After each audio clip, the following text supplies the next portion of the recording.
ஏ காவேரி, ஏண்டி இப்படி அழுதுட்டே இருக்க? எனக்கு இந்த கல்யாணமே பிடிக்கல. ஏன் யாருமே புரிஞ்சுக்கவே மாட்டேங்கிறீங்க? தயவு செஞ்சு இந்த கல்யாணத்தை நிறுத்துங்க. எவ்வளவு நேரம் தான் நீ இப்படி அழுதுட்டே இருப்ப? எப்படியோ நீ மனச மாத்திதான் ஆகணும். சொல்றத கேளுடி, அழாத. அழாம வர என்னடி செய்ய முடியும்? எனக்கு வர என்ன வழி இருக்கு? கல்யாணம் வேண்டான்னு நான் எவ்வளவு தூரம் சொல்றேன். அது உண்மைதான். அதுக்காக அழுதா எல்லாமே சரியாயிடுமா? அதனாலதான் நான் செத்து போக போறேன். என்னடி சொல்ற? கல்யாணம் பிடிக்கலங்கிறதுக்காக செத்து போக முடியுமா? செத்து போனா எல்லா பிரச்சனையும் சரியா போயிடுமா? ஏன் சாக கூடாது? பிடிக்காத வாழ்க்கைய அமைச்சுக்கிட்டு ஒவ்வொரு நாளும் சாகிறத விட ஒரேடியா செத்து போறது எவ்வளவோ நல்லது. செத்து போனா யாருக்கு நல்லது? சும்மா பைத்திய மாதிரி உளராத. யாருக்குமே பிரச்சனை இருக்காதுல்ல. உங்க கௌரவம் மரியாதை எதுவுமே கெட்டு போகாதுல்ல. நான் செத்து தொலைறேன். வேணாண்டி, தப்பு தப்பா யோசிக்காத. உனக்கு ஒண்ணும் புரியாது ரம்யா. நீ சொல்லு, நீ எதுக்கு கல்யாணம் பண்ணிக்காம இருக்க? அண்ணனுக்கு கல்யாணம் ஆயிடுச்சுல்ல, அப்புறம் இன்னும் யாருக்கு வெயிட் பண்ற? சிவா மாமாவை தவிர இன்னொருத்தரை என்னால கல்யாணம் பண்ணிக்க முடியாது. பாத்தியா, உனக்கு ஒரு காரணம் இருக்கு, அதுக்கான சுதந்திரமும் இருக்கு. இல்லடி, நீ கோவப்படாத, சொன்னா கேளு. அதே மாதிரிதான் அவங்க உங்க வாழ்க்கைன்னு வரும்போது மட்டும் வசதியா யோசிச்சுப்பீங்க. என்ன மட்டும் இப்படி போட்டு வற்புறுத்துறீங்க. இது என்ன நியாயம்? காவேரி, யாரும் வற்புறுத்தல, நீ அதான் கல்யாணத்தை எதிர்க்கிற. ஆமா, ஏன்னா எனக்கு விருப்பம் இல்ல. விருப்பம் இல்லாத கல்யாணம் நடந்தா கண்டிப்பா நான் செத்து போயிடுவேன். என்ன தயவு செஞ்சு சமாதானப்படுத்தலாம் பாக்காதீங்க.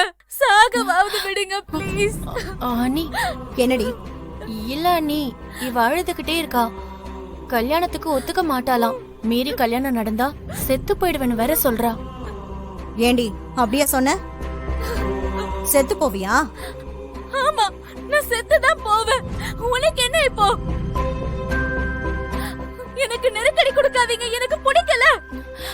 ஏய், சும்மா உளராதடி. புடிச்சு போய் நடக்கிற கல்யாணம் எல்லாமே உருப்படவா செய்து? இங்க பாரு, கல்யாணங்கிறது பொம்பளைங்க நம்ம கையில இல்ல. அதுக்காக பிடிக்காத கல்யாணத்துக்கு ஒத்துக்க சொல்றியா? அப்படி இல்லடி. சந்தோஷமா இருக்கா இல்ல சந்தோஷமா இருக்கிற மாதிரி சமாளிச்சிட்டு இருக்காங்களான்னு? ஏய், அதிக பிரசங்கித்தனமா பேசாத. வாய் மூடு. நீ ஓவரா பேசுற.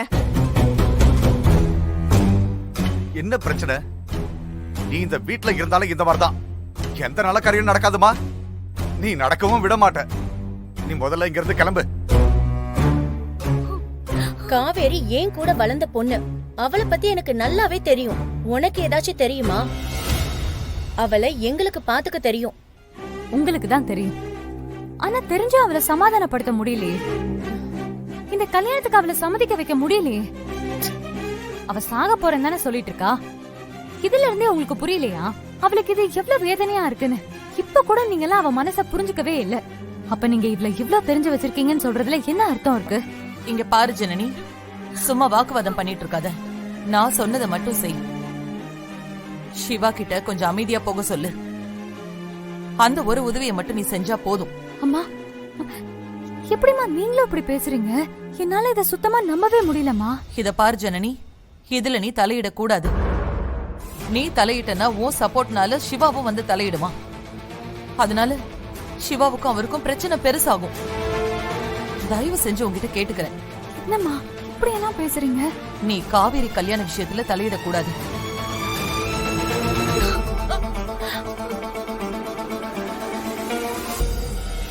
கேட்டுச்சா? உன் வேலை முடிஞ்சிருச்சு. பேசாம போயிட்டே இரு.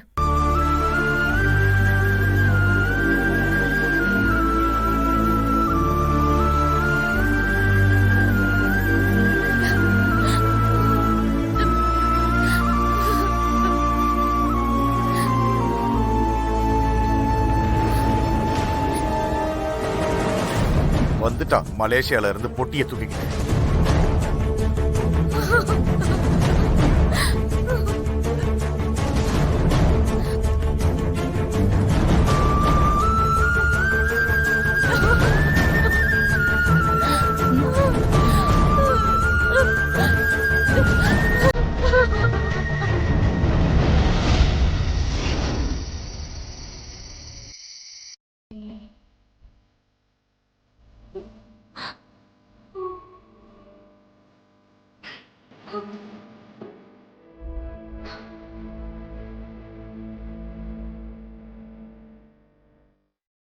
நீ காவேரி கல்யாண விஷயத்துல தலையிடக்கூடாது.